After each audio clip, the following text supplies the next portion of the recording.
เสียค่าฟืนค่าไฟเติมน้ำหมกน้ำมันไปซะละพอได้ใส่น้ำซากกาแฟพอได้ซื้อโซดาให้ครูบาจับโซดาจับชั้นโซดาเก่งแหงถาดหนึ่งนี่เราสันบอกพออาทิตย์ในโซดาโอ้ยใส่บางเพื่อสันโซดาครับสันโซดาเก่งแหงซื้อโซดาสันมันเอื่อมนะทองอาจารย์กระสันมีกระสันมือละขวดสันมือละขวดย่ำบายมันผสมยังได้เอาเพียวๆกินแทนน้ำไปเลยมันเอื่อมมันสวงแบบมันสวงมันเอื่อมมันกระสวงมีเสียงบ่เบิ่งไงเนี่ยไปมีเน็ตมันเกินบ่ไม่ผ่าไหลสดอาจารย์เกินบ่เบิ่งไงเนี่ยไว้มีเน็ตบ่มีเสียงบ่มีเสียงเบิ่งไงเนี่ยผู้เฮ็ดเป็นยินเสียงอยู่บ่กันเสียงชัดเสียงชัด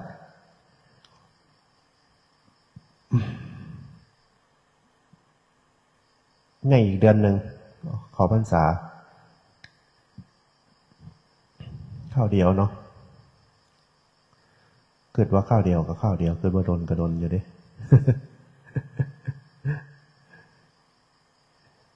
อยู่ไปเป็นโยมก็ทำนาทีโยมไปเป็นพระก็ทำนาทีพระไปนาทีไพ่นาทีมันโยมนี่เป็นตะหยากก็พระในโยเนาะมันหลายนาทีเนาะมันหลายงานหาอยู่หากินเนี่ยทั้งสิเอาบุญเอากุศลเนี่ยทั้งสิเงินก็อยากได้บุญก็อยากได้ก็ถือแล้วแนวมันจำเป็นเงินคำแก้วกันโมมี่มันเกิดเศร้าใจมันเป็นเองมันเนี่ยโอ้ว่าแต่เป็นเองมันอย่างกี่หลายก็มีพ่อได้สบายใจนะย่ำจูจ้าหาแหลนย่ำจำเป็นก็บ่ต้องยากบ่ต้องคัดสนมีห้องเผื่อนไว้ก็ไปใช้กับม้วนคันโมมี่ก็บ่เป็นตะไปนะแต่ว่าเขาสั่งมาให้คนยืดขักอย่างว่าโอ้อะไรก็กองอยู่น้ำมันเบิดเงิน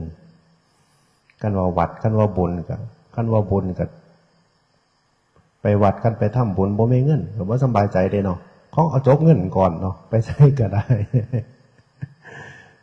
กันไปไกลในกับเติมน้ำมันแบบว่าไปหอดศาลาโมออกบุญแบบบ่ไม่เงินก็งอกหนังงอกหลังบ่ไม่ออกน้ำเขาก็ว่าสบายใจนะกันว่าบ่จำเป็นกันว่าบ่สำคัญกับบ่แมนสำคัญตนเนี่ยนะมีมองพ่อได้อยู่ได้เศร้าพ่อได้กินได้อยากพ่อบ่ทุกข์แห้งก็ย้อนเงินนั่นแหละแต่ว่าก็ขอให้ทำใจว่าท่านเป็นของโลกซะถ้าทำใจตัวนี้ได้ก็ใครแน่อย่าสิไปยึดมันถือมันแห้งจนเกินไปบางคนก็ยึดแห้งก็ทุกข์เลยเห็นอยู่ว่า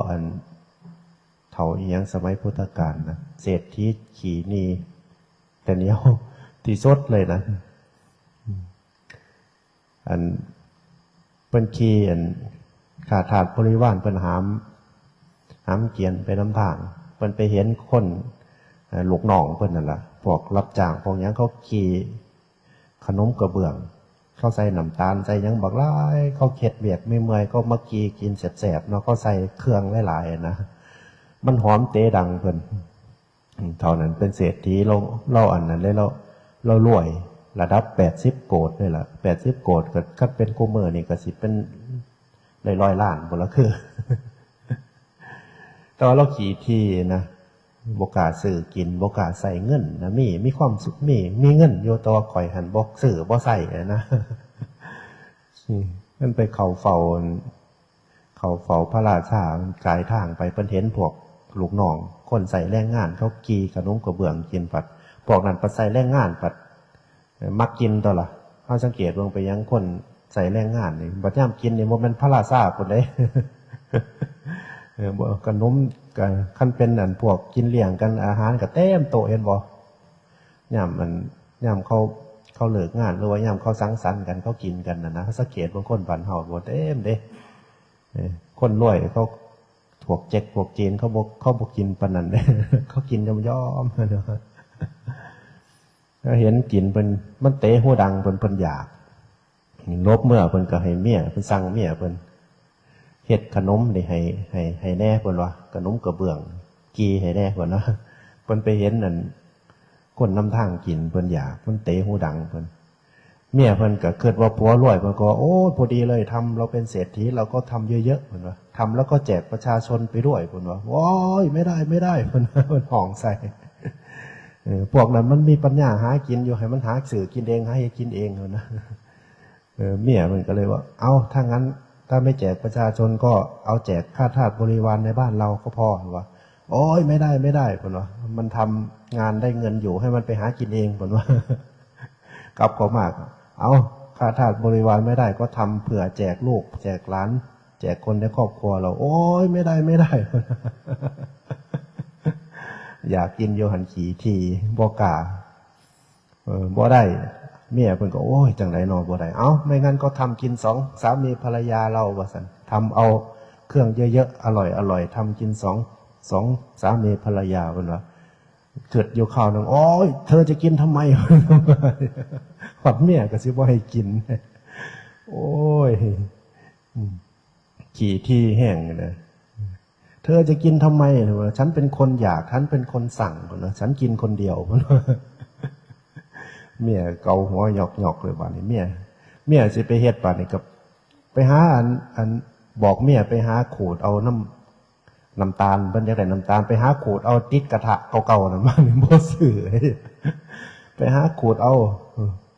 เขาก็อย่าเอาเขาดีเอาเขาฮักเขาไปเฮ็ดเพิ่นว่าเอ้าโอ้ยขี่ทีโพดนึงบักหลายนึงให้ความสุขกับเจ้าของกับบริวารแน่ก็บ่ได้พระสารีบุตรลูกพระโมคคัลลาพระโมคคัลลาต้องไปโปรดเราไปแสดงฤทธิ์ให้เราบ่ยอมเลยเราบ่เชื่อแล้วมันสิวิเศษวิเศษเฮาเดินอากาศหน้าเชื่อปานใดสอนดีปานใดเราก็บ่เชื่อเราขี่ทีเราเงินเรามันหลายนะเราแพงไว้บ่กล้าเฮ็ดถอดกินบ่กล้าซื้อกินเลยแหละแพงอย่างเดียวโพลิกะนี่อย่างนี้ละซื้อเราในขังพุทธการเท่าในขี่ที่แห่งขี่ที่ก็โมมีผู้ใดขี่ที่เลินเราเข้าขี่ที่ตาเราเป็นตะยานนะเด้หน้าตาเราเข้ากวาดมาเป็นตะยานเลยอันในหนังสือในตำรานะตาใหญ่ๆคือเปรตนี่เด้หน้าดำๆคนขี่ทีคนโลภนี่คือเปรตนี่ก็เหตุคือบ่งามมันนะบ่คือคนใจบุญเด้งามๆนะนี่ก็เป็นตะเคียดอยู่เลยเนาะมีเงินมีทองถ้าเกิดเบิ่งแล้วมีเงินมีทองบ่ใส่หาความสุขบ่ใส่ประโยชน์มันก็ซ้ำคือกระดาษนี่แหละถิ่มไว้ซื่อๆเก็บไว้มีความสุขอยู่หั่นแหละแต่ว่าเฮาก็บ่ได้ว่าใส่จนมันลำบากหรอกว่าจนเบิดจนเกลี้ยงหรอกคือใส่แน่เพราะว่าของโลกนะเขาเฮ็ดมาให้ใส่นะใส่เพื่อบรรเทาทุกข์นะใส่เพื่อหาความสุขใส่ชีวิตเจ้าของนั่นล่ะอยากทำบุญอยากซื้อนั่นอยากกินนั่นกินนี่มีใส่เป็นนี่ลักษณะคือให้มันหดซึกได้จังซี่จังสบายใจแล้วคนก็บ่กล้าใส่ดีเด้ย่านมันขาดต้องย่านมันเบิดย่านมันบ่มีย่านมันหาบ่ได้โอ้ยย่านไปคนแนวว่าธรรมดาไปเลยเด้ถ้าความตนีความจิตใจความยึดมั่นถือมั่นมันเข้าเล่นงานนะมันเริ่มจากเล็กๆน้อยๆเด้บัดนี้ถ้าบ่ฝึกจาคะบ่ฝึกให้ทานบ่ฝึกภาวนาเนี่ยโอ้ยหนักแฮงเลยมันคิดพะวงกังวลเป็นเองว่าตะไผบ่ว่าตะโยมตะพระร้องพระร้องมิตรเอาไปอย่างนั้นกุสังฆทานเต็มกุฏินะบ่มีหอดมองสิย่างย่านสิให้พวกได้แน่ก็เกิดเด้เนี่ยหายยังรู้ไหมครับเขาหากินเองก่อนว่าก็กินเองได้อยู่มันหายไปโมมันว่ามันสีไต่ขึ้นมาดอกมันทำบุญหรือว่าหายท่านไปมันแต่มันสบายใจมันได้จากข่าวมันบ่หนักกันนะมันบ่หนักมันเบามันสบายมันใจดียิ่งเช่นให้พระให้เจ้าให้ปู่มีศีลมีธรรมในโยมก็สิหูจักอยู่ดอกเคยทำบุญม้วนเนี่ย เขาตั้งใจเขามีศรัทธาเขาทำแล้วม้วนดีใจบางคนนอนบ่หลับปุ่นตัวนอนบ่หลับมันใดตัวนั้นแต่ว่าให้มันได้ไปแล้วมันสิได้ขึ้นมากเท่านั้นเท่านี้อย่าไปหวังเถอะจักมันสิส่งผลยามใดลังเถื่อมันส่งผลเด้โมเมนต์ว่าอาจารย์บ่ให้หวังแต่ว่ามันส่งผลอยู่ตัวมันสิส่งผลยามใดอาจสิส่งผลในภพหน้าชาติหน้าก็ได้หรือว่าอาจสิส่งผลภพนี้ชาตินี้ก็ได้แต่เขาให้เป็นนิสัยนะคนให้ท่านนี่สิบ่อึดคือใจกวงเปื่อนฟุ้งแต่ว่าให้บางเทื่อถ้าให้ญาติให้โยมน้ำกันซอยคนในตกเบิ้งคือกันได้บัดนี้เรื่องของการซอยคนทั่วไปโมเมนต์นักบวชชีพราหมณ์โมเมนต์วัดว่าพระศาสนาเนี่ยตรงเบิ้งบางคนให้คนอกตัญญูกับบ่มีคุณคือกันปานใดเด้ ก็บ่เห็นคุณของเขาแล้วแต่เขาดูถูกสิ่งที่เขาให้ซ้ำเขาให้ผู้เขาต้องการจริงๆผู้เขามีความกตัญญูบางเทื่อยิบเยือนซอยเหลือไปสักคนเขาเจอเด้ก็เจอซ้ำม้านี่แล้วเห็นบ่ม้าแล้วยังเจอน้ำมีเยซอยต่อยๆหล่นเดี๋ยวอาจารย์เอิญมันกับบ่มาเนี่ยให้กินกูมือ เจอผู้ใดสิไก่ไม่สวยบ่ได้แล้วมันแห่หล่นแล้วบางคนมีความกตัญญูมันก็เจอเด้เพื่อเขาได้ดิบได้ดีหรือว่าเมื่อเขาอนมาเขาก็กลับมาตอบแทนบางคนก็ตอบแทนในหลายเขาก็บ่ต้องการเขาตอบแทนขึ้นดอกเขาให้เขาซอยเหลือก็คือความสุขนะสุขจากสุขที่ได้ให้ซะสบายจิตสบายใจบทนีนะบ่รวยดอกบ่รวยบ่เป็นคนหล่ำคนรวยบ่เป็นคนมีแต่ว่าให้ได้ให้แล้วสบายใจอาจารย์ผู้นึงนี่แหละบ่มีเลยอาจารย์ให้แล้วก็สบายใจให้เลยคันมีก็ให้ทำบุญหม่องหันแน่หม่องนี้แน่ก็ให้คันมีคันบ่มีก็อยู่ซื่อๆคือเขียวทั้งเทิงก็สบายใจให้ฝึกให้จะเป็นนิสัยเอาบ่เก็บไว้บ่ย่ำเจ็บย่ำป่วยมาสิหาใส่อาจารย์บ่ย่ำเป็นย่ำตายมาจังได๋เอา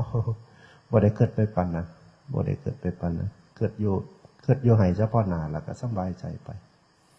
ตัวญาติโยมมันก็หลากหลายเนาะถ้ามันบ่มีมันก็ลำบากลูกลำบากเต้าลำบากคนทั้งหลังก็บ่ดี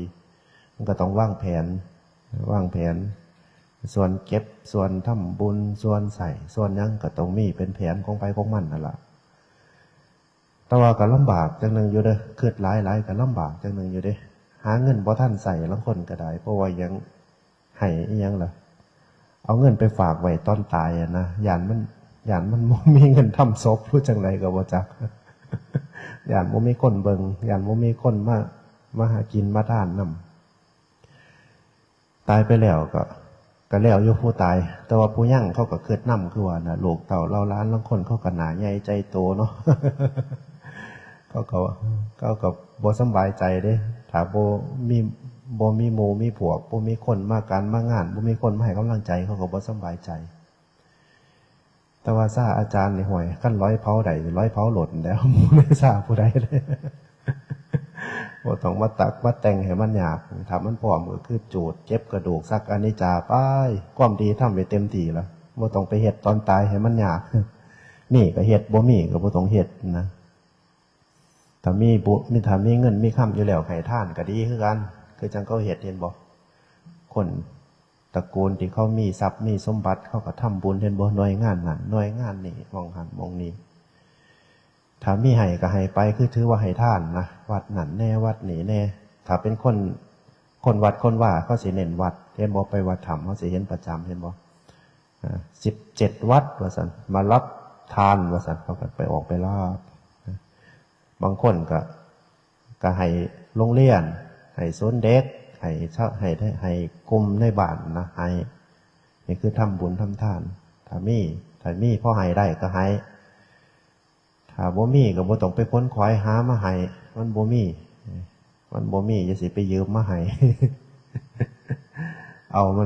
มันจะสิให้มันเดือดร้อนให้มันทุกข์มันเกิดสิคือบ้านคือเมืองเขาก็น้อยบ้านเมืองเขาให้เฮ็ดจังได๋บ่ให้ก็บ่ได้ดีตายมาผู้นั้นก็ว่าจังซั่นผู้นี้ก็ว่าจังซี่ผู้เจ้าภาพบ่เป็นตัวของเจ้าของเลยผู้ใดว่าจังได๋ก็จกอย่างเดียวกระเป๋าแบนบ่ได้ต้องไปหามาอัดไปให้มันตุงไว้ดังนั้นเฮาก็ คือว่าละสังคมเนาะควบคุมบ่ได้เฮาบ่มีความรู้ว่าเฮาจังได๋ก็บ่จักแต่ว่าประเพณีมันขึ้นอยู่กับเฮาดอกเฮาสิควบคุมแนวใดขึ้นอยู่กับเฮาสิเฮาชัดเจนบ่สิทำบุญในลักษณะใดสิบำเพ็ญประโยชน์ในลักษณะใดถ้าเฮามีเฮาก็ให้ไปทำบุญไปตามบ้านตามเมืองเขานั่นล่ะถ้าบ่มีก็บ่เป็นหยังบ่มีก็มีซ้ำมันให้ได้ซ้ำมีซ้ำนี้ถ้าไปเฮ็ดนำกันเบิดน่ะเบิดหลายเด้บางคนบ่มีก็ทุกข์ย้อนบ่ได้เนาะตายแทนที่สิเศร้าโศกก็บ่เศร้าเด้มันทุกข์นำรายจ่ายต้องชูใส่รายจ่ายเด้อสังคมนิยมประเพณีนิยมเขาจมกันแน่อยู่ตัวจะคายยังต่อคายยังเนี่ยเขาจมมาหอดพระคนตัวเขาว่าพระวันย่ามตายกันได้ซ่องก่อนว่าเอ้าก็ทำบุญน้ำพระก็ไปสวดกุศลาให้บ่ต้องสวดกุศลาก็ได้บ่ได้คนบงละคนเป็นโมมักพระว่าอย่างคือทำบุญน้ำพระก็บ่ทำอยู่ดอกองค์ละยังเก่งกับบ่แต่ว่าบ้านเฮามักจังสันเนาะมักเอียงก็ว่างเอียงก็สวดอภิธรรมกองซ่องกองบักหลายหนึ่งอาจารย์เคยไปงานก็สวายซ่องว่าเป็นเกือบเป็น40-50ซ่องผมโอ้ยบักหลายหนึ่งเอามาให้พ่อใหญ่ลังเถื่อให้โยมมานับลังซ่องกับบ่มีซ่องถ้าเจ้านิยมเนี่ยสันนิยมซอยกันก็ดีจะได้สามัคคีบาดนี้พวกเขามองมุมบดีเขาก็ว่าพระที่สบายได้มาสวดมาซอยกับมาหอดซ่องเมื่อบางรายนึงเพราะไว้กับที่ตัวซ่องก็บ่ให้ก็บ่เป็นหยังเนี่ยบ่ได้ไปเบาเอาเด้แต่ว่าไทบ้านน่ะพากันเฮ็ดเองพากันตั้งกองตั้งศพตั้งยังแล้วก็มุ่นพระไปสวดอภิธรรมแล้วก็เจ้าภาพนั่นเจ้าภาพนี่ก็มาถวายซองพระมันก็หอบแล้วเนาะมันหลายเนาะสิไปเพิ่นหอบให้จังได๋ผู้เพิ่นถือเพิ่นก็หอบอุยุใส่ยามบักหลายนั่นตัวแล้วบางคนมันก็เพิ่นก็โอ้เขาทานมากอ่ะรับผู้เขาทานแล้วก็มาสร้างประโยชน์เฮ็ดหยังก็ให้เพิ่นเฮ็ดติสร้างประโยชน์ในวัดในว่าสร้างประโยชน์กับเจ้าของสร้างประโยชน์ไปถ้าบ่มีก็บ่เป็นหยังบ่มีก็บ่เป็นหยังประเภทนี้บ้านเฮาบ่ค่อยบ่เวลาล้มม้อนเวลาตายลงบ่ค่อยเอามาบำเพ็ญอยู่วัดปานใดเนาะประเภทนี้บ้านเฮามักเฮ็ดอยู่บ้านอยู่เฮือนจัดอยู่เฮือนก็มีความเชื่อจังได๋นอนเฮือนซะก่อนบ่เอานอนเฮือนซะก่อนบ่เอา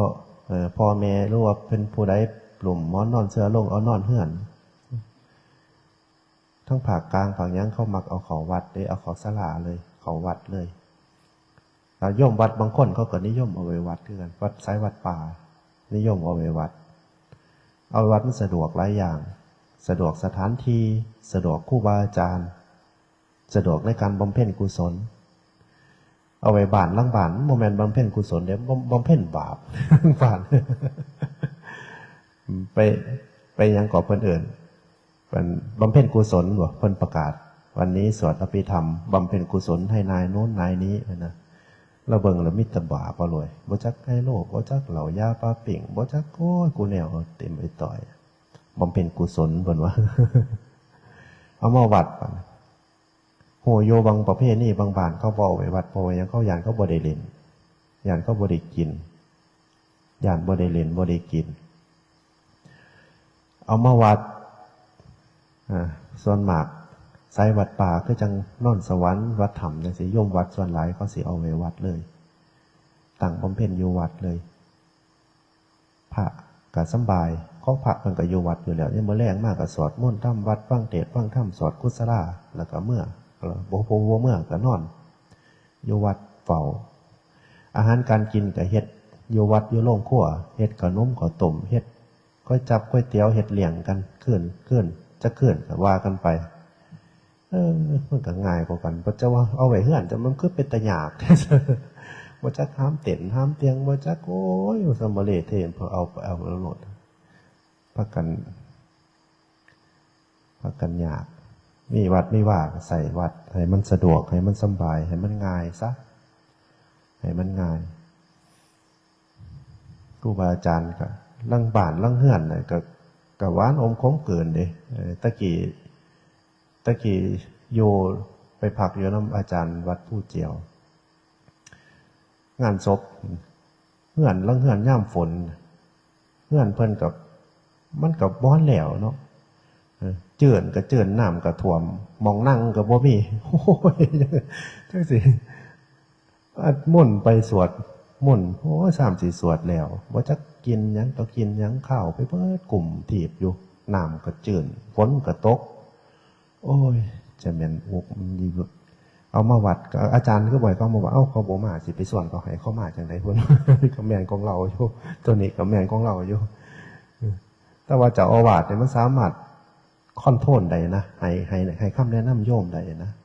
บ้านบ่สะดวกเว้ยเอามาอยู่วัดเอามาตั้งไว้วัดไปเว้ยมันจังสะดวกมันขับมันแคบมันเจือนมันเจอมันบ่ฮั่นแล้วว่าซั่นเอาเจ้าอาวาส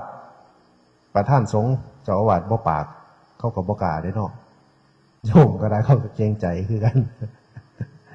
เว้าเรื่องประเพณีว่าเว้าเรื่องประเพณีงานขาวดำงานเป็นงานตายความสะดวกในอยู่วัดสะดวกดีที่สุดอาจารย์ว่าอยู่วัดนี่เสียไว้จะคืนก็ได้บ่เปลืองน้ำบ่เปลืองเงินซะบอกง่ายๆซะคอนโทรลได้น้ำคอนโทรลได้อย่างเช่นถ้าเฮางบบ่หลายจังซั่นคุยกับผู้เพิ่นเป็นเจ้าอาวาสประธานสงฆ์น่ะมีงบบ่หลายก็จัดจังสั่นจัดจังสี่มีบ่กี่บาทมีเงินบ่หลายให้พระอาจารย์จัดการให้แน่ว่าซั่นมันก็เฮ็ดได้นะแต่ว่าอยู่ทางนอกบ่ได้เด้สังคมเขาพาเปลี่ยนบ่มีเจ้าต้องหาเด้เจ้าต้องซื้อให้มันใส่เป็นหน้าเป็นตาบ่ก็บ่มีหน้ามีตาดอกเฮ็ดน้ำบ้านน้ำเมืองเขาไปซะละเฮ็ดแล้วก็เมื่อยอ่อยต่อยผู้ไปก็บ่ฮู้จักหยังแล้วแต่ว่าผู้ยังนี่ผู้แห้งแล้วสิตายตรงกันไปนะหน่อมีเยสไว้เนาะอยู่บ้านเจ้าแห้งคักอยู่บ้านน้องกันหอยบ้านน้องกันหอยบ้านน้องแตนแห้งคักเข้าไปสวดมนต์เพิ่นนิมนต์เข้าไปสวดกุศลาเนี่ยจักเป็กบ่กู้บาเพิ่นว่าโหยมันจะมาสวนกันกินเหล้าอยู่จักเป็กบ่กู้บาเพิ่นว่าอันพวกขี่เหล้าเพิ่นนั่งอยู่หั่นพวกคือนั่นสวดแล้วได้ย่อนี่โอ้ยเพิ่นถ่าเล่นไฮโลเล่นโบกนะเพิ่นจมกู้บาสวดโดนไหลนะสิไปนั่งเทศน์บ่ได้ดอกก็เฮ็ดวิธีดนได้ย่อนี่ก็นั่นสวดแล้วได้ย่อนี่เพิ่นว่าแสงแสกก็บ่หลดเด้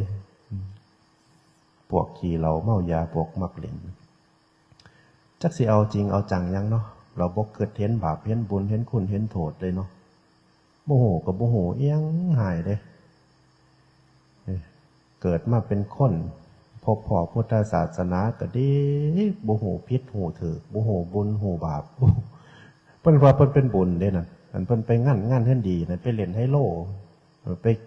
ขางัวขาหมูกินเหล้าเมายางานเฮ็ดดีเพิ่นว่าเพิ่นเฮ็ดบุญเด้นั่นเฮ็ดกุศลไปงานเฮ็ดดีแล้วก็บุญต่างๆนั่นละบุญต่างๆประเภทนี้ก็พันเว้าหลายมันก็กระทบคือว่านั่นล่ะแต่ว่าก็บ่ฮู้คักกันนะโอ้ยก็แทนที่สิฮู้แหน่อันใดมันเป็นคุณอันใดมันเป็นโทษอันบ่ได้มันเว้นได้ก็เว้นซะอันใดมันบ่เฮ็ดเว้นได้ก็เว้นมันก็บ่ได้ยากปานนั้นเนาะคันคิดคันบ่ฮู้คุณฮู้โทษก็เบิดเท่านั้นเด้คนอันใดเฮ็ดแล้วเป็นคุณอันใดเฮ็ดแล้วเป็นโทษการบุญบาปก็คุณกับโทษนั่นล่ะคือบาปก็คือโทษคือบุญก็คือคุณเฮ็ดแล้วมันเป็นคุณหลายกว่าเป็นโทษนะมันจักสิว่าแนวใดเอามักม่วนเป็นใหญ่ก็บ่คิดหยังหลายได้ตะกี้ก็เคยเป็นอยู่คันว่าบุญบ้านกับหม้อล่ำเนี่ยกินเหล้าแล้วเงื่อนนั้นขางัวเงื่อนนี่ขางัวตกผูดกันโอ้เป็นตะยานแต่เด้นั่งซอยข้าโค้งอ่ะนะกินแต่กระจุแดงจึงเคืองอยู่โอ้ยแม่ระลึกย้อนหลังไปละตระสลดสังเวชเจ้าของปานไปลิ้นเหล่าเขาน้ำเขาหนูก็ไปซอยจุน้ำเขาอุ่นๆเพิ่นว่าอันเข้าใจอันเนื้อยังเต้นตุบอยู่โอ้ยให้ก็พี่ปอบปากแดงเบิดไปก็ได้ ปานนั้นก็ยังโมโหว่ามันเป็นโทษอยู่ดิไปเอาไปบุญพนักงานบวชนะ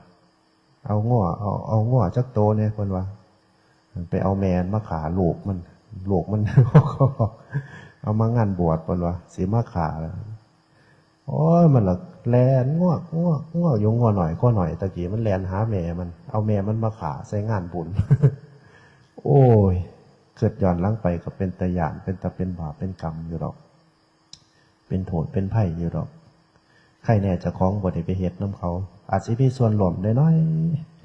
โมโหเหลืองน้ำเขาไก่นี่อาจารย์ชื่ออะไรไก่นี่อาจารย์ขาบ่เกิน3 ตัวไก่นี่เป็ดชื่ออะไรว่าเคยขาเป็ดเท่านึงปาดข้อเป็ดเท่านึงก็เป็น4 ตัวแล้วชื่อแต่เกิดได้ไงมานี่ปลานี่บ่เกิน10 ตัววะปลาเนี่ยบ่พวกปลาอูปลาซิวอีหยังต่างๆนี่บ่เคยเฮ็ดหรอกบ่เคยอูบ่เคยเฮ็ดดอกปลาคอนี่บ่น่าสิเกิน10 ตัวหมูนี่เคยไปจับขาซอยเขาซื่อๆบ่ได้ขา ไปจับขาเขาแทงเขาขาไปจับขาซอยเขาก็เท่านั้นที่เฮ็ดบาปปาณาติบาตมากบนี่หักขาแน่อยู่ไปใส่เบ็ดเลยตะกี้ใส่เบ็ดกบ เป็นรอยอยู่แล้วกบนี่หักขามันตัวใหญ่ๆแน่นี่หักยากๆเนี่ยไปกดใส่กระคักโป้หรือมันก็แอบหรือมันคือสิเจ็บหนอ เอ้ยเบามาแล้วก็เป็นตะยานนะหน้าหักขาเขาเป็นนะแล้วก็ทิ่มไว้ถ้าป่นทิ่มไว้ถ้าต้มปะเนาะแต่ว่าหันคานี่ก็บ่ปานใดดอกแต่ว่าก็เจออะไรก็เคยขาอยู่แต่ว่าหันเจอบ่ได้ว่าเท่าไหร่แต่ว่าบ่หลายดอก เพราะว่าบ่ถนัดไปทั้งหาอยู่หากินไปนะกัดไปว่องเราก็มีแต่จะถานั่งกินนะบ่ค่อยได้เฮ็ดน้ำเขาเป็นไปตามโลกคือว่าแล้วล่ะโลกพาเฮ็ดเขาหัวแล้วก็เศร้าตะกี้มันบ่ฮู้จักก็เฮ็ดก็บ่เป็นหยังก็เฮ็ดมาแล้วก็แล้วไปแต่ว่าคุมื้อนี้ก็ไปหาเอาหม่องเขาขายเลยอย่าไปเสือเป็นมาขายอีกได้ป่ะนี่เหลือกเอาตัวมันตายโลว่าตัวมันที่มันเขาขาให้แล้วเอามาเฮ็ดไปซื้อเอาก็มาขายเองก็อีกได้บาทนี่เว้ยทบหัวมันกบมันไปเฮ่โดดมันกำลังสิขามันแผ่แว่โดดทบหัวแล้วก็ปีนทองขึ้นเรื่องอาจารย์อันเราเทศมันนั้นเราเทศกันเห็นภาพเว้ยปีนทองขึ้นกันเมื่อมันนกแผ่แว่อยู่แล้ววะ ปาดทองมาเนี่ยอาจารย์แล้วก็เทศจนเห็นภาพเว้ยอาจารย์ยังองค์ที่ไปงาน นั่งฟังเทศเรายกเทศเรื่องขากบกับปูกับปลานี่แหละเทศจนเห็นภาพเว้ยไม่ออกสิสะดุ้งเนี่ยอยู่หรอก ไม่ออกผู้ใดเคยขาสิก็เฮ็ดจังไหนแล้วมันได้ขาแล้วกับปล่อยผ่านไปทีปล่อยผ่านไปแต่ว่าโหแล้วก็อย่าไปเฮ็ดอีกซะสื่อเอาเพราะว่ายังเพราะว่าเขามีชีวิตปานาติปาตาเวรมณีสิกขาปะทังสมาธิยามิพุทธเจ้าเพิ่นให้เว้นจากการขาทำปานาติบาตอันประเภทนี้ล่องหมองล่องบอลเพิ่นกับปานาน้ำเห่าอยู่เด้ปานาแล้ว ปานาแล้วมันก็ไปขาเสยเด้เฮ็ดเป็นพิธีซื่อๆเด้บ่ฮู้สำเร็จว่าปานาเป็นอีหยังเนาะเว้าน้ำพระซื่อๆศีลรับศีลไหว้พระรับศีลพิธีเพิ่นนั้นคักๆเด้สุราเมรยะมัชฌปมาทัฏฐานาเวรมณีสิกขาปะทังสมาธิยามิออกไปกับเป็กซะก่อนซะเป็กซะก่อนก็บ่ฮู้แล้วบ่ฮู้ผิดฮู้ถูกฮู้ดีฮู้ชั่วฮู้คุณฮู้โทษเอาตะมวนเป็นใหญ่เอาตะเพ็ดตามๆกันมาเสียสื่อวัดเสียสื่อพุทธศาสนาเสียสื่อชาวพุทธซะได้เกิดมาพบพ่อพุทธศาสนาได้เกิดมาพ่อวัดว่าอารามมีเทศมีธรรมให้ได้ยินได้ฟังมันใสกว่ากันได้มันสบายกว่ากันได้ผู้มีศีลมีธรรมผู้เฮ็ดใดปฏิบัติใดบ่ต้องไปเว้าถึงเรื่องความโลภความหยังดอกเอาง่ายๆนี่ล่ะ โลภนี่หาเงินหาทองบ่แม่นโลภเด้แต่ว่าคัดเกินไปมันก็อาจสิเป็นโลภอยู่แต่ว่ามันก็บ่ผิดศีลนะพวกนี้พวกเฮ็ดงานทำมาอาชีพนี่ล่ะทั่วไปนี่ล่ะเฮ็ดระว่าลางเทื่อหลายคันบ่มีเทศมีธรรมบ่ฟังเทศบ่ภาวนาบ่หันเขามาฟังเทศฟังธรรมบ่หันเขามาทางธรรมแน่มันถึงสิยศบ่ได้นะหาจนหยุ่งนะหาจนหยุ่งหาตั้งแต่น้อยจนเฒ่าแห้งหยุ่งนะมันก็บ่ฮู้จักฟังเทศฟังธรรมบ่ฮู้จักบ่มีสติบ่มีปัญญานี่หยุ่งอีดีเด้มีแต่อยากได้มีแต่อยากได้อันนั้นก็หาก็ว่าดีอันนี้ก็หาแล้วหยุ่งเด้มันสิหยุ่งแต่ว่าผู้บ่หยุ่งก็มีอยู่หรอกว่ามันก็เกินอยู่กับบุญคนนำคือกันแต่ว่าฟังเทศนี่มันสิมีเบรกมันสิมีปัญญามันสิได้สติมันสิมีปัญญามันสิได้สติมันสิหูจักเมื่อมันหูจักมันก็ระลึกพอมันก็เฮ็ดนำตอนเอาคนระลึกพอเพิ่นแบ่งไว้3ส่วงแล้วก็บ่แบ่งแล้วกูมื้อนี้เนาะส่วงอันปฐมวัยเป็นส่วงที่ศึกษาหาความรู้เพิ่นว่าส่วงตั้งแต่เจอความใดเรียนหนังสือนั่น6 ปี 7 ปีจนมาฮอด20 ปีนั่นหาความรู้เพิ่งพ่อเพิ่งแม่อยู่นั่นหาความรู้ศึกษาหาความรู้หาวิชาชีพใส่โตใส่ใจใส่โตเจ้าของมัชชิมะไว้กลางคน20ขึ้นไปหา60หา40 50 60นี่ล่ะให้คือหาเงินหาทองสร้างรากฐานของชีวิตพวกนี้สร้างความมั่นคงสร้างฐานสร้างความมั่นใจนั่นล่ะการมีชีวิตมันต้องมีปัจจัย4มีเสนาสนะมีทรัพย์สมบัตินั่นล่ะเพื่อให้มันสบายใจให้เวลาหาอยู่40 ปีพุ่นได้เนาะจาก20ฮอด60เนาะฮอด50 60บางคนก็50 60เอากับติดลบซ้ำก็มีเด้บ่มีกำไรแต่ติดลบซ้ำหลังจากหันก็เพิ่นปัจฉิมมาไว้ชราไว้สุดท้ายก็อวยซะเพิ่นว่าเตรียมโตเดินทางไกลทิ่มโลกนี้สิทิ่มแล้วได้โลกนี้สิบ่ได้อยู่กับมันนะเอาอริยทรัพย์เพื่อว่าใส่ในการเดินทางเสบียงทานคือเสบียงพุ่นล่ะทำบุญทำทานนี่คือเสบียงเพื่อเดินทางเกิดบางแล้วฟังบ่หลอกบ่ล่ำหรือว่าฟังทั้งนิทานธรรมก็ดีหรือว่าทั้งครั้งพุทธกาลก็ดีเป็นตาย่านได้เนาะเดินทางบ่มีเสบียงนี่ว่าเป็นผีไหลหยาดเป็นเปรตบ่ขอนี่ล่ะเป็นตาย่านซั่นดอกหิวไปบ่มีเสบียงไปบ่มีบุญนี่เป็นตาทุกข์เป็นตายากนะจักสิว่าจังได๋มาถาขอ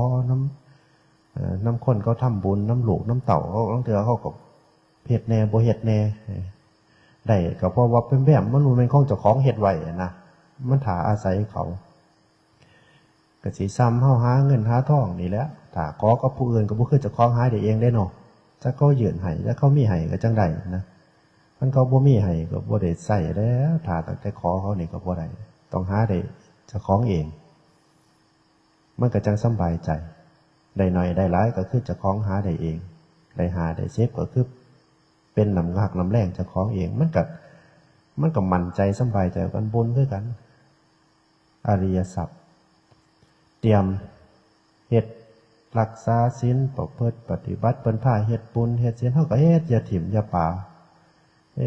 ภาวนาเฮ็ดเก็บบุญเล็กบุญหน่อยบุญทานบุญศีลนี่เพชรประจำทานนี่ทำการอยู่ท่านวัตถุท่านนี่บางเทื่อก็ใส่บาตรมือใส่มือบ่ใส่คันมีโอกาสก็ใส่กูมือใส่นี่ละมันสิได้เป็นเสบียงยามบุญผ้าป่าบุญกฐินบุญสังฆทานกฐานบุญตามการเฮ็ดน้ำเพิ่นมีตามกำลังให้ได้เฮ็ดซ้ำมีโอกาสซ้ำมีชีวิตเฮ็ดจาคะเสียสละทำบุญทำทานศีลนี้มีตลอดอย่าสิว่ามาวัดจัง จังรักษาศีลออกมาเหือนเศร้ารักษาจะสิว่ามีตลอดศีล 5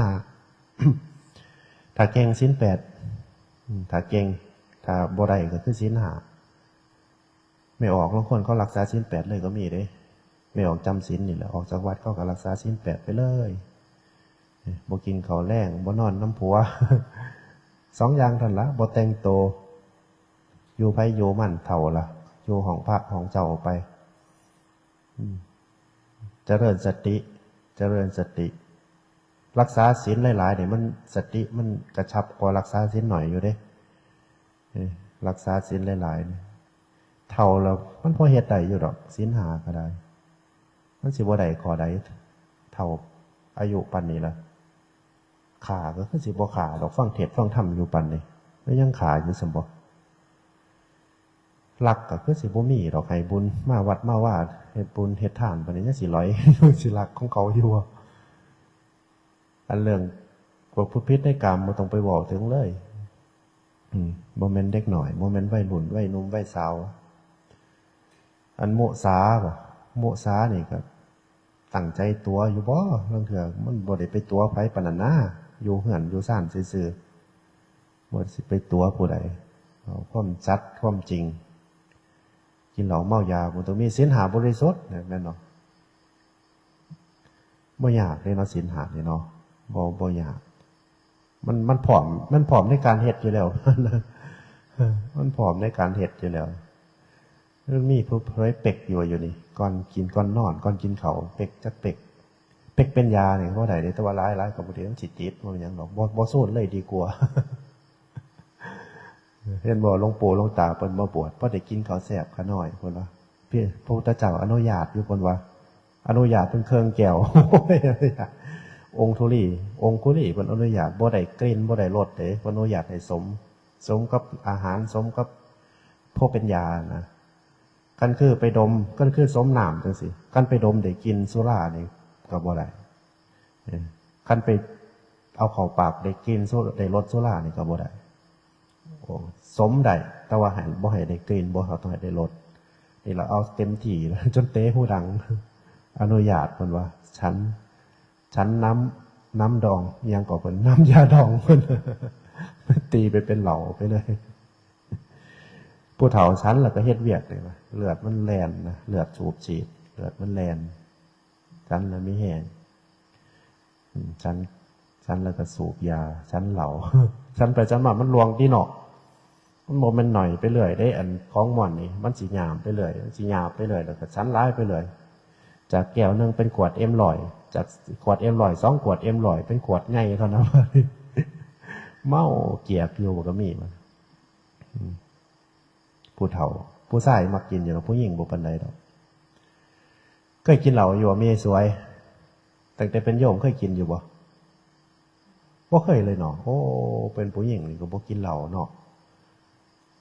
เคยกินบ่เคยกินเบียร์กินอยู่แน่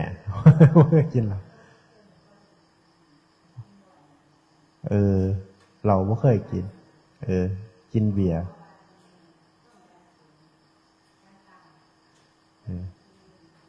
ผู้หญิงนี่บ่ค่อยสันทัดปานใดดอก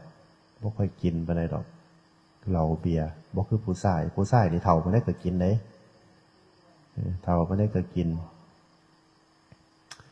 ก็ศีลนี่ปกติรักษาให้มันได้ปกติทานนี่ตามการมีวัตถุทานมีอยู่3ทานเด้อบัดนี้ทาน1วัตถุทาน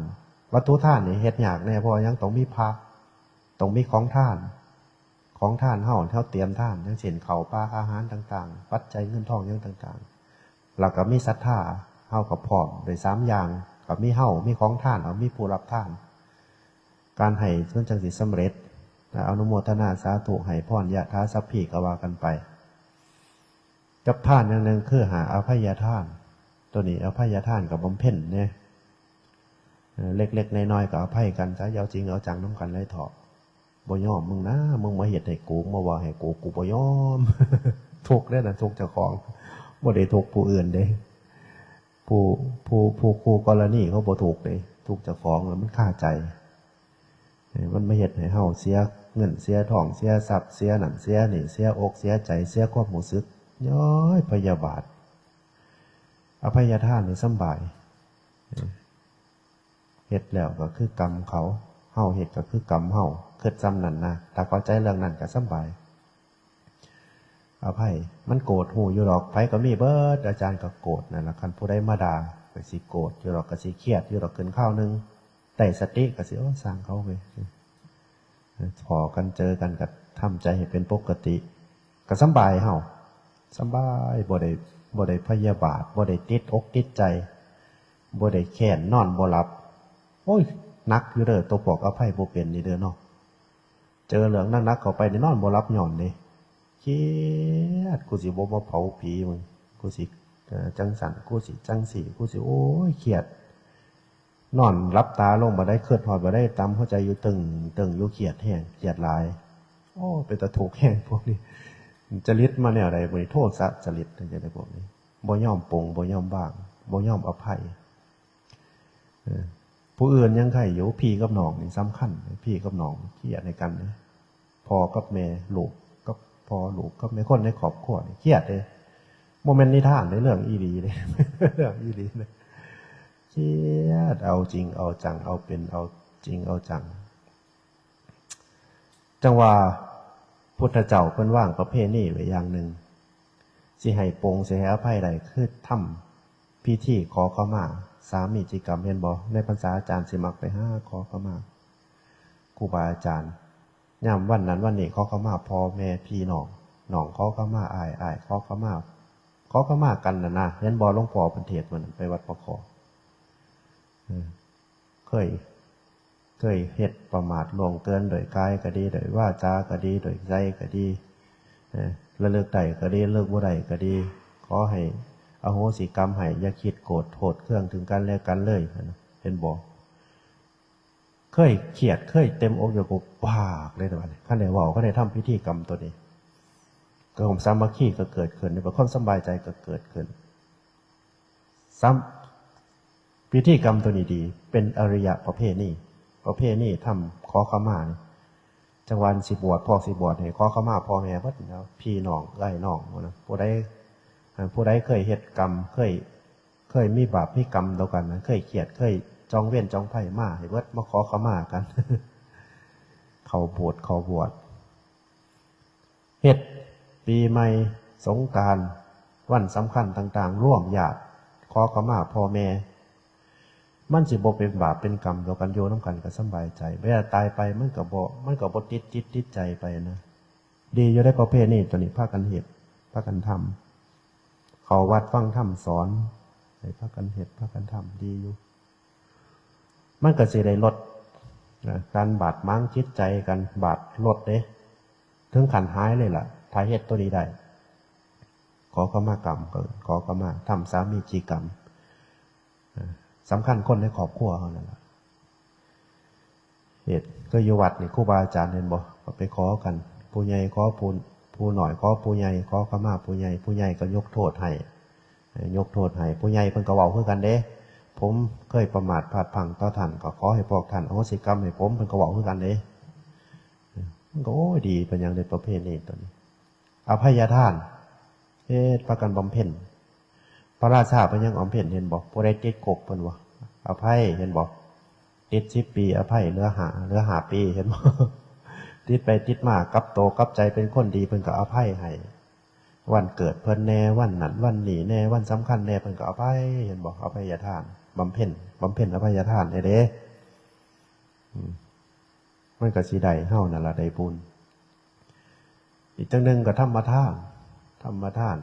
บอกสอนกันนั่นล่ะคือเป็นญาติเป็นโยมบอกแนะนำพร่ำสอนกันตา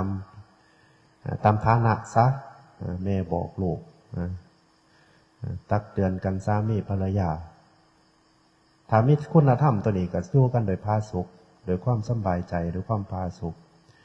ถ้าบ่มีตัวนี้ก็บอกสอนกันตักเตือนกันบ่ได้นี่ก็ยากเลยอยู่น้ำกันก็โอ้บ่กล้าบอกแล้วเด้กันบอกเราก็บ่เชื่อแล้วก็เอาแต่ใจเราเอาเต้าหู้เราเป็นบักโกบักโมนี่ก็ตัวนี้ก็เป็นกรรมจังหนึ่งทุกคนนี่ก็ได้เด้อโมเว้าบ่เชื่อบ่ฟังนี่โอ้ยจังเป็นกรรมอีหยังจะเคยเฮ็ดหยังมาพวกนี้น้ำเต็มแก้วเอาหยังป้อนให้บอกหยังก็บ่ฟังเอาแต่เต้าหู้เจ้าของก็หลายกันได้คนแนวนี้ก็ได้ เริญหยาบเจริญปัญญาหยาบพวกนี้สังเกตอภัยทานธรรมทานธรรมทานนี่คือทานศีลก็คือปกติศีล8ก็คือเอามาเฮ็ดนี่แหละศีล5ก็คืออยู่เฮือนอยู่บ้านปกติถ้าเป็นนักบวชก็คือพระคือเจ้าศีล227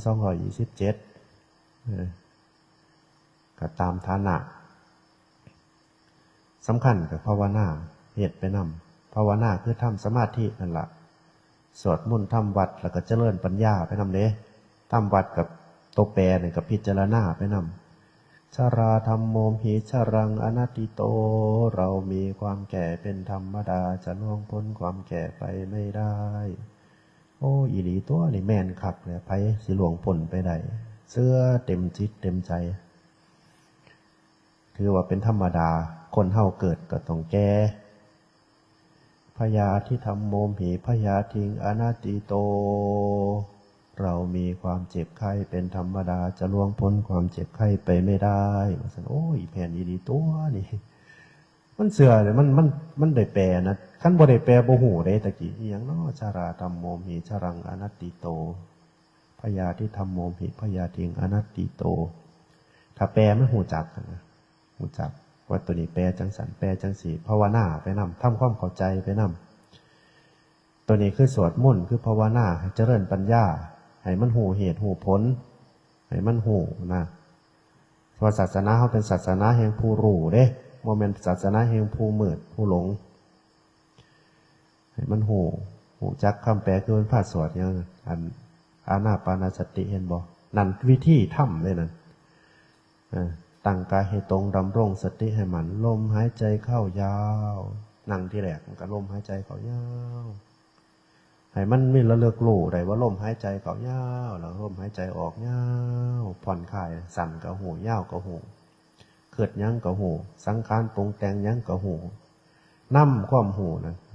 มันสงบบ่สงบมันเห็นบ่อานาปานสติมันสิไล่เป็นขอไปทำความเข้าใจมึงไปยังเราก็ลองฝึกนั่งมึงไปยังมันไล่ไปจนสุดอาการของจิตเกิดจังสันคืออาการของจิตของใจมันสิเกิดจังสันเป็นผ้าสวดแล้วเปิดกับแปรเขาเอื่นภาวนาพวกนี้แล้วก็ทำสมาธิให้สงบตัวนี้สงบอยู่ดีบ่เนี่ยพุทโธลมหายใจเข้าลมหายใจออกสงบสบายแต่ว่าสมาธิสงบเนี่ยก็มีผลเสียจากหนึ่งอยู่ในมันติดถ้าคนได้ติดนี่สิอยู่น้ำโมยากเพราะว่ามหาโมแล้วมันวุ่นวายเด้มันบ่สงบ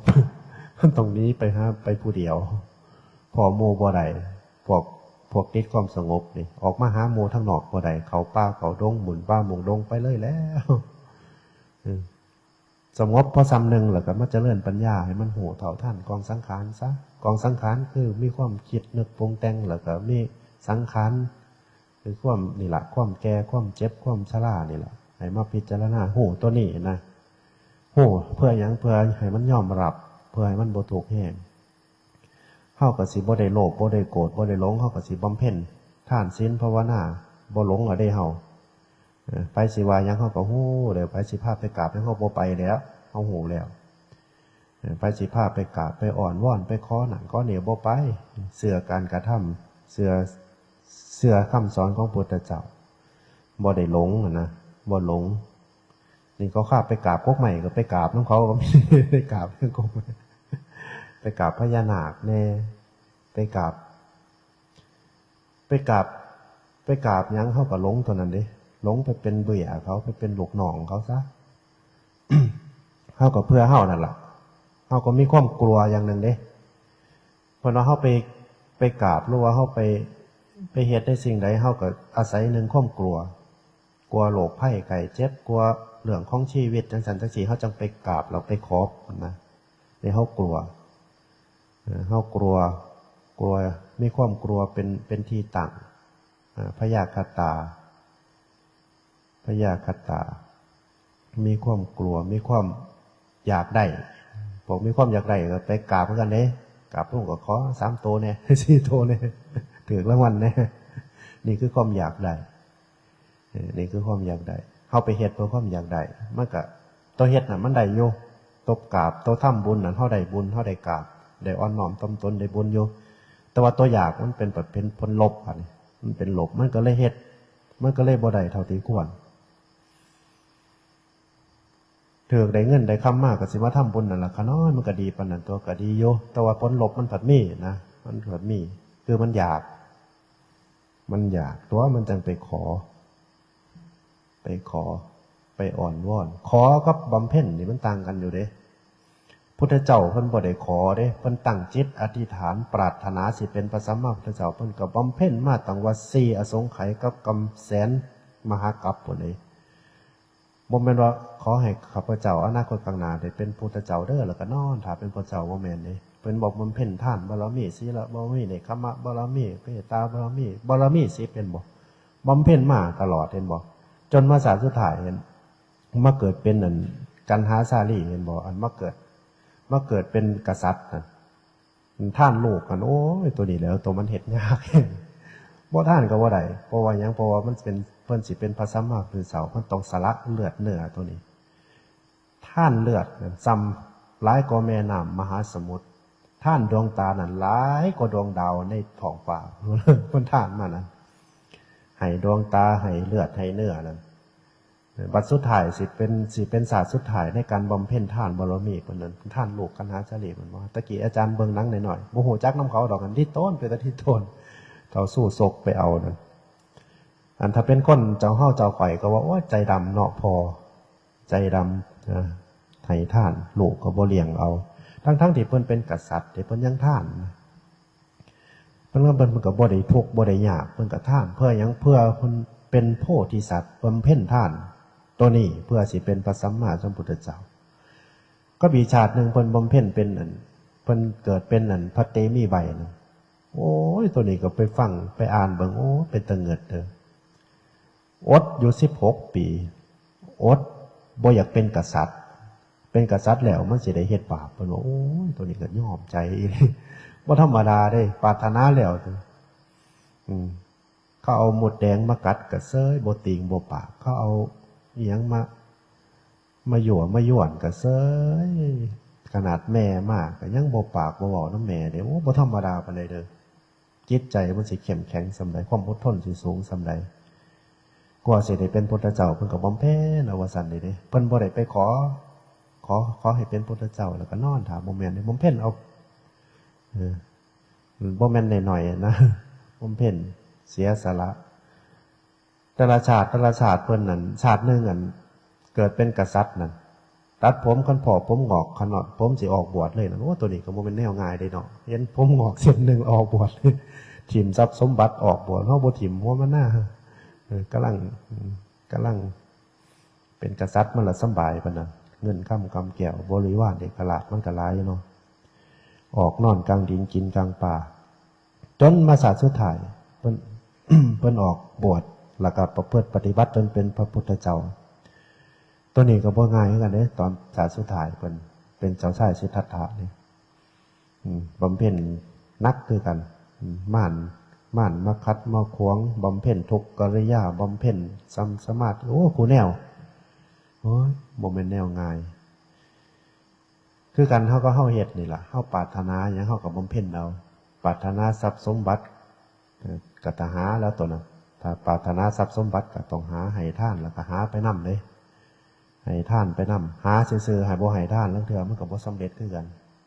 ต้องจาคะต้องทำบุญทำทานไปนำแล้วก็ตั้งใจหาไปนำสิสำเร็จได้สักมื้อหาบ่ศาสตร์นี่ก็ศาสตร์น่าสิเอารวยถ้าอยากได้ทั้งทรัพย์แต่ว่ามันก็บ่พ้นทุกข์มันก็บ่พ้นทุกข์มันสิรวยหล่นฝ่าปานใดมันก็มีแนวให้ทุกข์สังเกตเบิ่งกันพวกรวยก็ทุกข์จังนึงพวกจนก็ทุกข์จังนึงต่างคนต่างมีความทุกข์อยู่ในใจอยู่แล้วทุกข์รวยหลายก็แย่งกันสำทุกข์นักก็เก่าก็มีทรัพย์สมบัติหลายโลภตานีหลายลูกเต่าแย่งกันพอก็แล้วเดือก็จนจังว่านขากันพุ่นเด้เพราะธรรมดามันได้ทรัพย์สมบัติพิษกันแย่งกันสิสุดแล้วก็คือแม่นสิรวยสิจนก็อย่าถิ่มบุญถิ่มทานอย่าถิ่มศีลถิ่มธรรม นั่นสิให้เฮามีกินมีใส่ทั้งภพนี้แล้วก็ภพหน้าแล้วก็มีความสุขความสบายใจไปนำอย่าปานะอย่าปาซุ่มนี่มันก็ได้โยมนั่นล่ะหาวิธีเค้กให้มันเจ้าของนะหาวิธีให้มันพอดีเจ้าของให้มันได้สบายสบายจิตสบายใจอันกายมันบ่สบายดอกกายนะ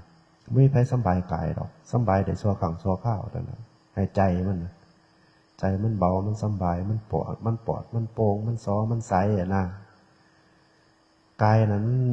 สบายได้ชั่วครั้งชั่วคราวจังน้อยมันก็เจ็บบ่เจ็บซื่อๆแล้วมันก็สิตายพุ่นจังน้อยนั่นให้ใจมันซะตัวมันใจมโนปุพพังขมาธัมมา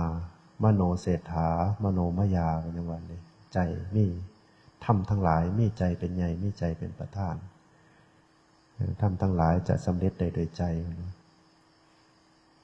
จังว่าใจสำคัญหลักภาวนาของเราคือจิตคือใจได้คือจิตคือใจแม้จะอยู่ในอริยบทได้ก็ให้ใจเป็นบุญเป็นกุศลใจสบายใจสบายใจเบาใจเป็นสมาธิก็เป็นบุญเลยใจเป็นกุศลใจบ่คิดโลภคิดโกรธคิดหลงใจส่งความเป็นปกติที่นี่คือบุญได้น่ะกุศลใจบ่เศร้าใจบ่เหงาใจบ่ท้อแท้ใจบ่กระวนกระวายใจบ่หอนบ่ห้นใจบ่โกรธบ่โลภนั่นคือใจมันเป็นปกติธรรมดาคือใจบุญใจพุทโธใจธัมโมนั่นคือกุศลเฮ็ดให้มันหลายๆตัวนี้เฮ็ดได้เบิดสิเดินสิยืนสินั่งสินอนคันบ่ทันหลับเฮ็ดได้ถ้าหลับไปแล้วมันก็สิบ่เฮ็ดแล้วเนาะมันบ่ได้สติได้หลับจังมันเฮ็ดจังได๋แล้วหลับจังว่าก็เงึดอยู่ในตอนหลับเนาะบ่ได้สติได้มิดสิดีเลยตื่นขึ้นมาจังหูจักจังว่าตัวนี้รับประกันบ่ได้รับประกันบ่ได้เด้อตอนหลับนี่เด้อจักมันสิอยู่จังไดจักมันสิลมหายใจเข้ามันสิออกบ่จักมันสิไปบ่ลมมันสิยังบ่โอ้โหตัวนี้กำหนดบ่ได้เลยรับไปจักชั่วโมงก็คือถิ่มไปชั่วโมงนึงรับ1ชั่วโมงนึงก็ถิ่มไปชั่วโมงนึงตัวหลับแต่ว่ามันง่ายจังนึงคือหลับมันผ่านไปไวมันเฮามันบ่ทุกข์นะบางเทื่อตอนมีชีวิตบางเทื่อมันก็บางเทื่อมีความทุกข์มันปัสสาจังว่าตอนอาจารย์ถ้าอาจารย์เจ็บไข้ได้ป่วยนี่ถ้านั่งสมาธิบ่ไหวนี่อาจารย์สิพยายามหลับให้มันได้แต่ว่าอาจารย์เป็นคนจังนึงหลับง่ายหลับนี่มันสิเศร้าทุกข์เศร้าทรมานคันเป็นคิดฟุ้งซ่านหรือว่าอีหยังก็สร้างสิการนั่งสมาธิบ่ได้สิพยายามนอนให้มันหลับแล้วก็ตื่นขึ้นก็สบายแล้วมันลืมมันหลงไปเลยนะนี่เป็นความก็คิดว่าเจ้าของเป็นบุญลูกเป็นบุญเลยรับง่ายเป็นคนรับง่ายเห็นว่าตะนอนรับโหลดรับง่ายจังว่าคุยกับโยมลองคนนี่บ่เป็นชั่วโมงบ่หลับเลยว่าซั่นคันตั้งใจสินอนนี่เอาจริงเอาจังเลยว่าซั่นนอนแต่4 ทุ่มไปรับเที่ยงคืนเขาว่าโอ้ยรับยากมันบางคนกันรับยากนอนรับยากจังว่าเขาว่าเฒ่ามาแล้วสิรับยากมันแม่นบ่ซั่นดอกเป็นน้ำคนเนาะบางคนก็รับง่ายบางคนก็รับยากแต่ว่าส่วนหลายเฒ่าไปแล้วสิรับยากเขาว่ารับยากตื่นไวแต่บ่แม่นบางคนก็ตื่นช่วยก็มีกันเลยเฒ่าก็ได้ตื่นบางคนก็ตื่นตั้งแต่ตี 1 ตี 2พุ่นเห็นตั้งแต่อยู่กับหลวงปู่ทองตะกี้ตื่นมาปัดตาตั้งแต่เที่ยงคืนปู่ทองนี่โอ้ยตื่นมาตั้งแต่เด็กโปโลคว้าอยู่ตั้งแต่เที่ยงคืนตี 1พุ่นเนาะนอนเพิ่นนอนไปได้บาทนี่อันทุ่ม 6 โมงแลงทุ่ม 1เพิ่นนอนเพิ่นสวดมนต์ทำวัดตอนบ่าย 3สวดมนต์ทำวัดแล้วเข้าคล้องกันเพิ่นว่ายามมื้อทุ่ม 1นี่ปิดไฟเบิดละตื่นเที่ยงคืนบัดนี้ลบมาปัดตาดกลางคืนบัดโอ้ยหมูที่บัดนี้ก็สิหลับนอนปู่เฒ่าบวชอยู่นำปู่เฒ่าตะกี้เขาคล้องสวดมนต์เขาก็สวดมนต์ตะเวนได้บาดเขาบ่สวดค่ำเด้คำบ่หลวงก็สิสวดตั้งแต่บ่าย 3เห็นบ่ตั้งแต่สมัยตะกี้ตั้งแต่บวชอยู่เฉลิมพระเกียรติบ่าย 3นี่ไม่ออกมาแล้วเด้ในพรรษาเป็น10กว่าพุ่นเด้เขาเจ้าถือขันดอกไม้ถือดอกไม้มาวัดมาสวดมนต์เย็นเขามาคุมื้อเด้เนี่ยมื้อแลงมาคุมื้อมาสวดมนต์แล้วก็เมื่อเฮ้ยเป็นตะมวนจังนึงเว้ยแล้วคนก็ย่างมาแต่ในบ้านย่างมาสวดมนต์แล้วก็เมื่อในพรรษาเขาเจ้าสิถือของแนวนั้น มาสวดมนต์แล้วก็เมื่อมาคูเมื่อเด้ในพรรษาโมเมนต์ว่าวันพระจังมาคูเมื่อมาตั้งแต่บ่ายนี่ตีกองปุ้งปุ้งเหรอตีกองทำวัดล่ะตีกองตีอย่างกับพระกันยางน้ำกลกันหลายมาสักทีเขาทำมาก็สารพันได้บาทเลยเขาเหาะเขาเพจเป็นทำนองสารพันนะก็ม้วนผักก็ม้วนน้ำเขาเลยอาจารย์ก็ม้วนน้ำเขาม้วนน้ำเขาห่องสารพันพันอยู่เลยบทใหม่ๆอยู่เฉลิมพระเกียรติส้มไม่เย่พ่อนไม่เย่แล้วเสียงดีๆจังหน่อยสารพันขึ้นโอ้โมเมนต์ผ้าเขาทำวัดดอกไอ้โยมเรามาผ้าทำวัดเขาเสียงดีกว่าบ่ได้ผ้าเขาทำวัดดอกตะกี้ก็เมื่อไม่ออกก็เอาใจใส่แห่งเด็กเนี่ยเมื่อเสาร์เขาเจ้าก็มาตังหันเลยเป็น10ปุ่นเลยย่างกี่ไหลก็บ่ต่ำกว่า6-7 คนนะเนี่ยเมื่อแรงก็มาสวดมนต์แรงนำลบเมื่อเนี่ยเมื่อเสาร์ก็มาจังหันเมื่อแรงก็มาสวดมนต์แรงผมเป็นตะปกเก่าๆนั่นล่ะจังว่าอันว่าเกิดคือจังเฮ็ดเล่นนี่เว้ยเนี่ยเมื่อเสาร์เนี่ยเมื่อแรงพากันมาแม่ออกซุ่มเก่าๆบ่มีหน้าใหม่ดอกมีแต่ผู้เก่าๆนั่นล่ะมาสวดมนต์แรงนำเนี่ยเมื่อเสาร์อาจารย์ก็ไปหาอยู่ในบ้านไปบิณฑบาตกับพวกเก่าละใส่บาตรพวกไม้น้ำแน่ช่วงนี้อาจารย์ลบมาวัดพวกนั่นละน้ำมาอีกว่านี่พวกใส่บาตรน้ำมาอีกกินเขาแล้วลบมาเหื่อนบายมากกับพวกเก่าๆแล้วมาหาอยู่ยอดอีกว่านี่โอ้ยคือเฮ็ดเล่นนี่ไปเที่ยวกันเที่ยวออกเที่ยวเขาอยู่แต่ว่ากับม้วนเลยล่ะโยใดน้ำไม่ออกกันแล้วว่าเที่ยวเขาเที่ยวออกแล้วไม่หมดก็เก่าหันละเฮ็ดแต่แนวก็เก่าหันละก็เฮ็ดยุคคู่มือได้ล่ะใส่บาตรมาจังหันมาสวดมนต์บ่มีผู้ใหม่ดอกมีแต่ผู้เก่าๆเฮ็ดบ่ได้กับมวลจังหันแล้วก็เพี้ยนบัดนี้แต่ว่าไม่ออกคำวัดนี่เอาใจใส่เด้อจังว่าย่อมเขาอยู่เขาเสียสละแต่สิบ่ได้เฮ็ดเวียกเจ้าของแล้วเฮ็ดน้ำพระน้ำเจ้าเฮ็ดน้ำวัดน้ำว่าเสียสละนำจังหันจังเพ่นนำสวดมนต์ทำวัดน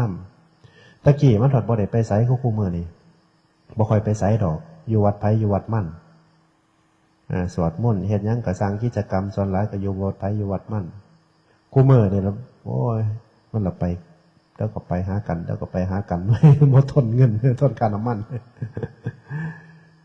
สังฆทานกับบ่กี่วัดได้ตะกี้แต่ว่าสังฆทานไปเบิดอำเภออยู่สังฆทานยามสังฆทานนี่อาหารหลายบ่วัดตะบ้านใดตะกี้อยู่วัดบ้านเนาะไปนั่งอาจสงนี่พระแถวเดียวนี่ล่ะพระนั่งในแถวนึงอาจสงบักใหญ่นึงนอกกันพระเขาวัดอรรถเต็มพุ่นจับของนี่ก็ว่างต่อกันจักสิกินอันใดบัดมันหลายอีหลีเด้คนมาสังฆทานมันหลายเนาะเบิดอำเภอเนาะไปร่วมกันมันหลายอย่างสองนะมันหลายป่าหลายกบหลายเขียดตีนสี่เพแหวอยู่เป็นพระเขาสองย่ำฝนย่ำกบย่ำป่าออกหลายสังฆทานเพื่อแล้วก็โอ้มาสิจักสิว่าบุญรู้ว่าบาปร้ายกว่ากันกับบ่จักแล้ววะกบเขียดตายร้ายโพโลไว้มีตั้งแต่กบแต่เขียดมีตั้งแต่ปูตะปาค้าฉี่เกเรกาดาอยู่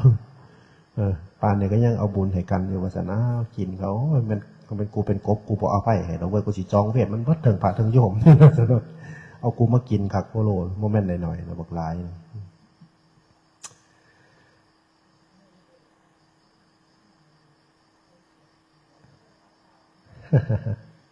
มันเกิดไปหรอกว่าแต่ว่ากัแล้วแต่บุญไพ่บุญมั่นแล้วว่าเฮ้าบ่ได้ขาแล้วเขาเป็นพระโยมขามากกับสร้างโยมที่สนะจังว่าร่างซ้ายเพิ่นก็บ่กินสักกินอันนี้เพิ่นบ่อยากสนับสนุนให้โยมขาแต่ว่าแม่นเฮาบ่ขาแม่นสิเฮาบ่รับบ่ฉันพวกเขาขาอยู่เป็นเน็ตอยู่แล้วล่ะเขาขาให้ขาหาอยู่หากินเขาพุทธเจ้าเพิ่นก็บ่ได้ห้ามหรอกเพิ่นก็เพียงแค่ว่าอย่าหูอย่าเห็นอย่าออกซื่อจะให้เขาขามาเพื่อเจ้าของเขาขาเป็นของเขาพุ่นเขาขากินขาอยากเขาอยากเอามาทำบุญกับเรื่องของเขาอย่าสิไปหูไปเห็นอย่าสิไปออกซื่ออย่าสิไปว่านเขาขามาจังหันเด้ออย่าสิไปว่านะเฮ็ดนั่นเฮ็ดนี่มาเด้อ